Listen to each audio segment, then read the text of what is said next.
Ouch.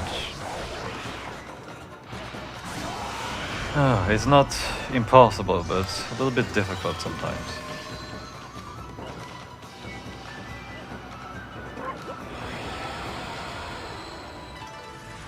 Okay, great, so now we have the dojo unlocked, which is one of the main things I wanted to finish up when I came here. Let's see here. Huh. What a pretentious sign. Ami, this here is a dojo. Yeah, I know what it is.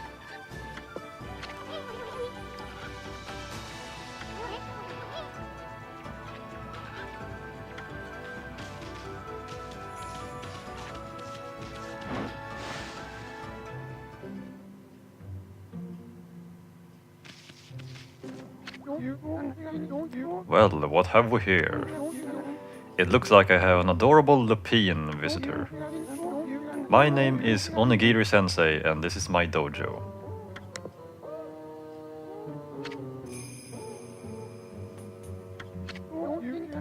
What business could a wolf like yourself have at a dojo like this? Certainly you haven't come to study the fighting arts with yours truly. I like the cut of your jib, my furry friend. I'd very much like to while away the hours at play with you, but I am afraid that this place is far too dangerous for creatures like you. That is, of course, unless you can cover the training fee.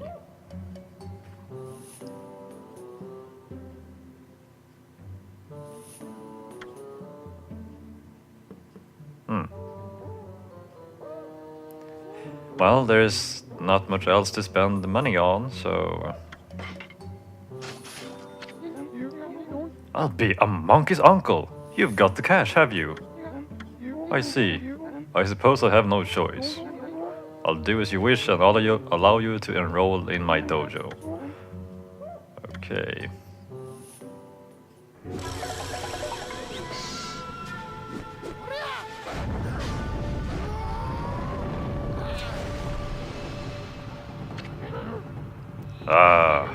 Are you mentally prepared to handle the ultimate challenge? Step inside to test your might.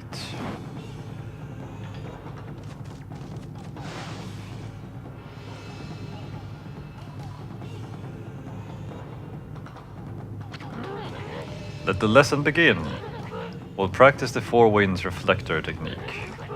Take these tips to heart and remember them as we train.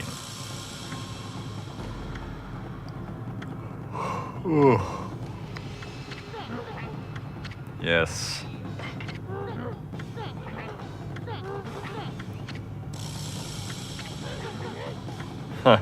Does anyone remember the Zelda game Ocarina of Time when you would run into the when you run into that owl and he would ask you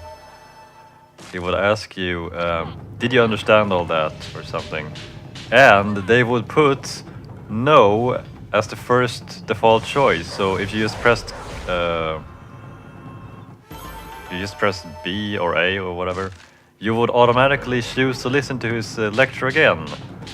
That's just like, people just want to get through the repetitive dialogue, and if they click too fast, they're punished by being forced to to listen to the same again.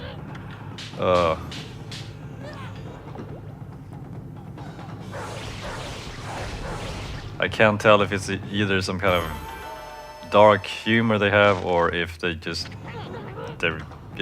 messing with you, or if it's intentional, so that they want you to pay attention to actually pick the right choice, which should be no.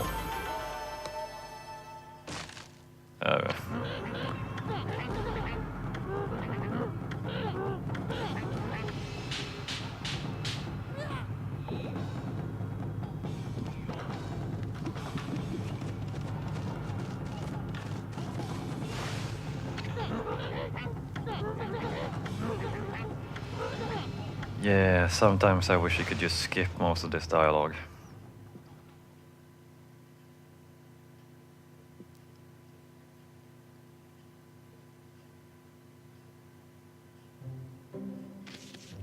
Let's see. Well, I could buy the other technique. It's only 10,000. Yeah, I mean, there's no reason to keep cash in this game, so for once, I feel that it's just fine to spend it. Well, I suppose it might just not be any point to save up on cash in any game because you're supposed to spend it, but yeah. Yeah, so this next technique is pretty useful. I can't say that I ever actually used it to dodge things. I mean, maybe I did, but I think that one of the best things about this technique is that if you use it and you're running, you can, well, you know how it takes a while for you to kind of get winded up so that you run faster. So if you use this technique, then you'll immediately kind of step up you'll wind up your running speed, and you kind of have to do that. I think it's like 2 times until you run at max speed. So after using that technique, and you just have to wind up 1 more time. So yeah, that's the main usage I have for this technique. But I figured that's pretty much the same for everyone. I mean, who dodges? The best offense is the best defense. I think there was a few instances where the dodge is kind of handy, but yeah.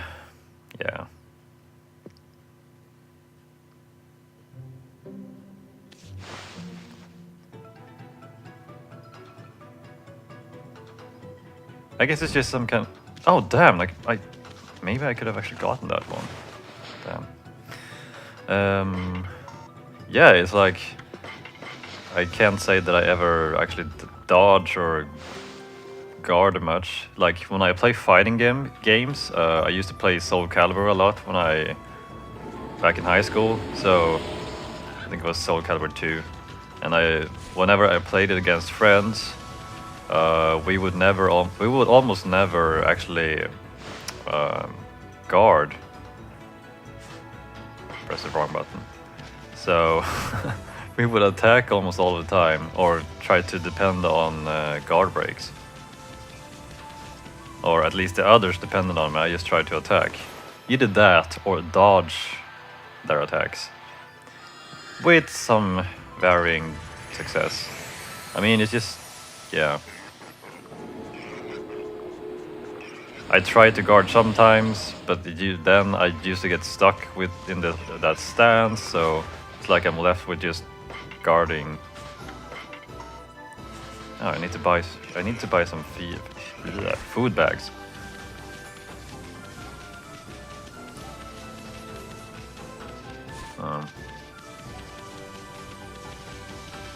Where am I supposed to go now?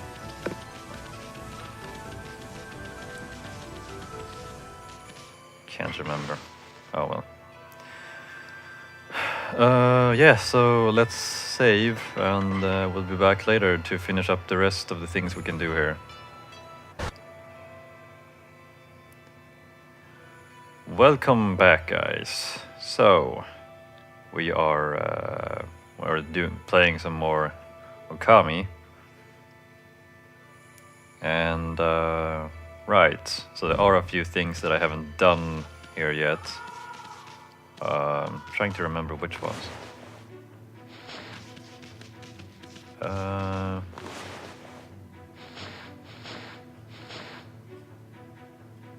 Check the logbook.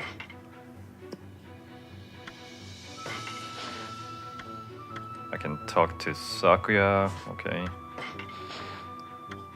Or we take a look at Shinsu Field. Yeah.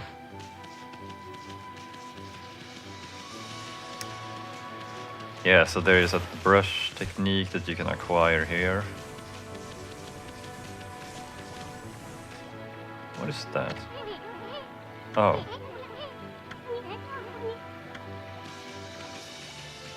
Okay.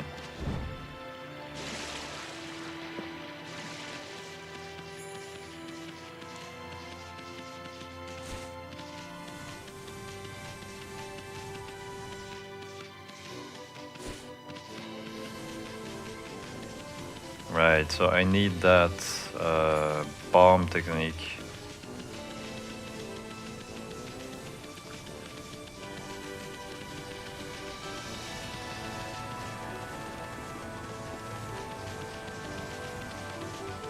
Because there's nothing left to fetch at the dojo.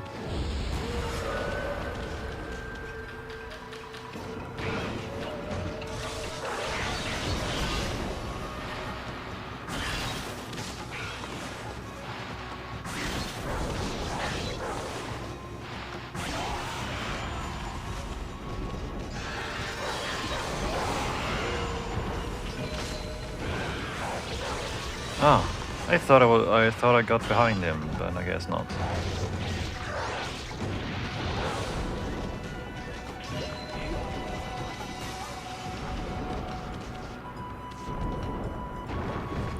Well, there we go.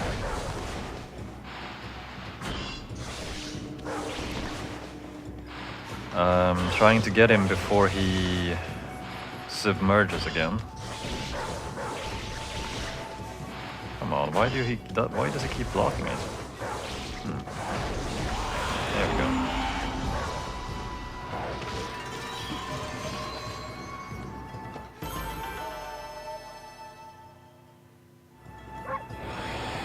Okay. Right, so let's go down.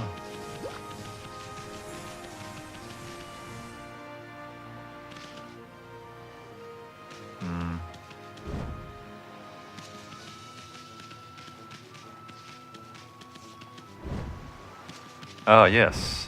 I had totally forgotten about that. So sometimes during daytime there are things you will see and there are things you will not see during daytime, so you have to switch over to nighttime to actually see some of these things. I do remember that you're supposed to be able to switch between day and nighttime as you please. But that might actually be sometime up ahead, where you achieve a technique to do that, maybe. Let's have a look inside this, whatever it is, shrine. Okay.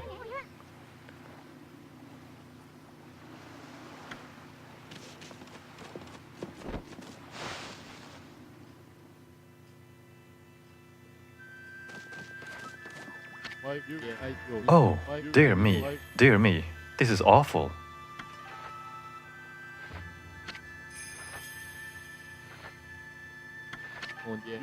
Ah, a most welcome guest has wandered into our shrine. Your timing is immaculate, Wolf. I need to speak to you. Outside is Lake Harami, Nippon's largest lake. In the middle of it there was an old shrine called the Moon Cave.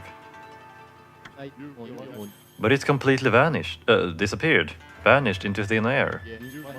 It enshrines the wicked demon that Nagi and Shiranui once defeated.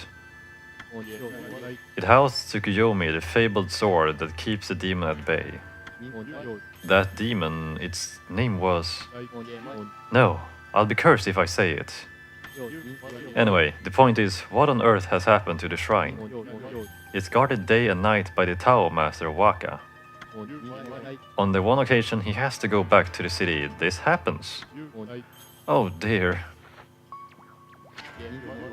Lately there have been monsters haunting these parts as well. Those mischief-making monsters are the worst. I expect this is their doing. Well, maybe not this time, but they still need to be dealt with. I've already prepared a wanted list for them. Oh, I remember this.